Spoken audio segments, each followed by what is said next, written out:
Dear friends, today we will analyze a frontal knife threat situation. Whereas, a knife threat in this scenario is relatively simple compared to a more realistic scenario. In the following videos, we will analyze it as well, when for the second scenario the solution is not simple, and the chance of survival in it is very low. Let's go back to our scenario, where the attacker stands in front of the victim and threatens with the knife. When in this scenario, the attacker does not move, the knife does not move. On the other hand, if the attacker passively participates in the attack, i.e. does not push, does not hit, it may be stretched forward. That is, a scenario for study purposes only. For initial lessons in contact combat and self-defense. Not a realistic scenario. But it's still a knife. And the attacker holds it. And threatening. That is, as far as he is concerned, he is ready for action. When I say he is ready for action, what does that mean? He is focused on menace and holds a knife tight. According to what I described to you, is it possible to perform knife disarm using these videos? If so, then what is the chance of success? And in addition, what is the risk of performing this exercise? We will immediately begin the analysis of these scenarios with you Gil Pelig from the Fitness Warriors Club. Enjoy watching, friends.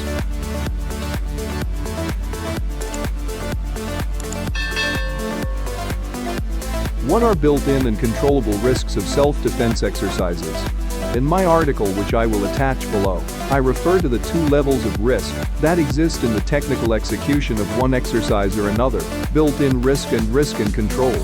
When they both, together create a general level of risk for survival in an assault event. We assume that the more complex the exercise, the higher the overall risk of survival.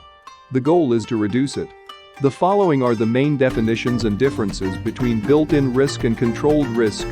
Built-in risk is the natural level of risk inherent in the process of performing a particular exercise, which cannot be reduced, no matter who performs it, and at what level the exercise will be performed. That is, it is a minimal risk of injury that an average skilled person expects when performing one exercise or another. Controllable risk is the probability that can be controlled through many repetitions of the exercise in appropriate groups, in a realistic and appropriate method of self-defense, through realistic scenarios and appropriate psychological preparation, etc.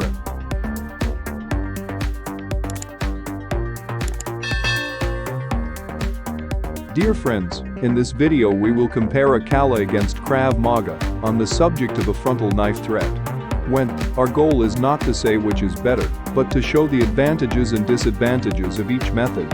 The KALAH method is characterized by control over the attacking arm, while pure KRAV-MAGA is characterized by control over the wrist and neutralizing blows at weak points.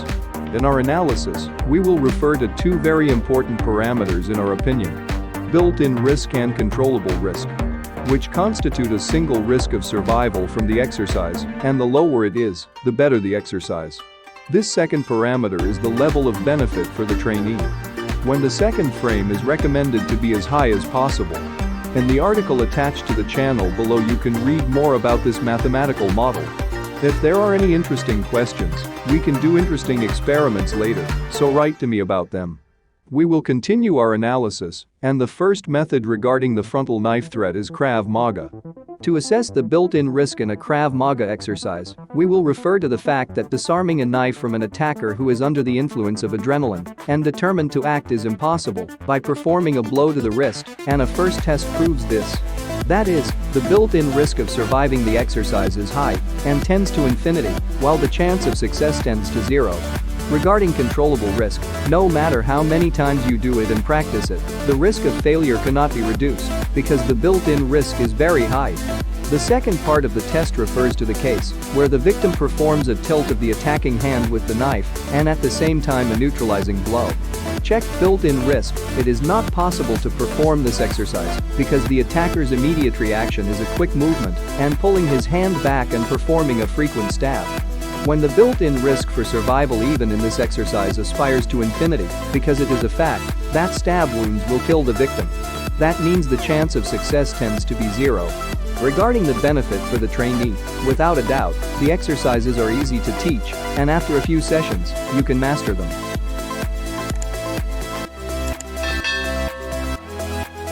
Today, I want to talk about knife threat, okay? No step, straight from the front, okay? So somebody points a knife at you, okay? But with a threat, okay? Now, I want to explain why in KALAH we not believing if somebody take a knife just to reflect, okay, with your hands and try to give a groin shot and walk away.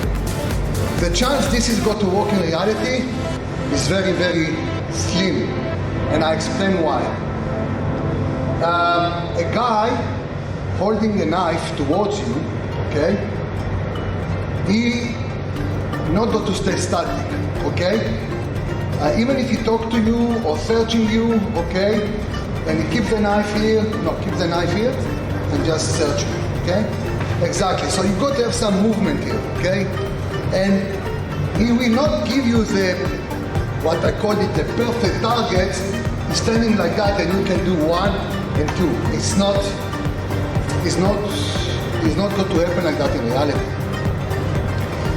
This is one. Second, okay, I don't believe, and I'm not recommend to no one, to just reflect the arms and leave it free and trust your one kick to the groin will solve the problem, okay? Because again, if I done that and I miss now, that's it. If in the beginning he don't have any attention to kill you, now he will definitely go to kill you, and then of course my defense got to be much more complicated to deal with that. Okay, so what I like to call this, I don't want to give any freedom to my attacker. It's free, it's free to move, it's free to change it's free. I don't want that. I want the opposite. I want to give him less movement, okay? I want to have again, like you know by now, the control of the arms when he cannot. Of course, it's always possible to get out from the situation, but the $1 million question is how long it's taking to get out of the situation. I mean, here, it will take him maybe 1 second to recover, okay? So I want, basically in KALAH, if you see, I want to take these arms, of course, out line of fire, and instead to give the kick, I just going into the control, okay? So my fight is going to be here, okay? Why here? Because again, I want to have multiple shots, okay, before I recruit back, okay? And his way of dealing with his knife is less comfortable, because when I'm here and I just do this, okay, this reaction is to pull basically, and this is basically when I can start the fight. If I am doing only 1 and 2, I mean, I don't want to take that chance, okay? So this is one. Second thing,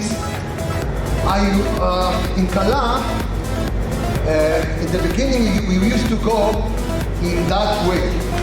But what's happened when we do it, when we used to do that under stress condition, I mean full resistance, 90% or 80% of the time when the guy go aggressive like that, that always coming close to the neck, okay?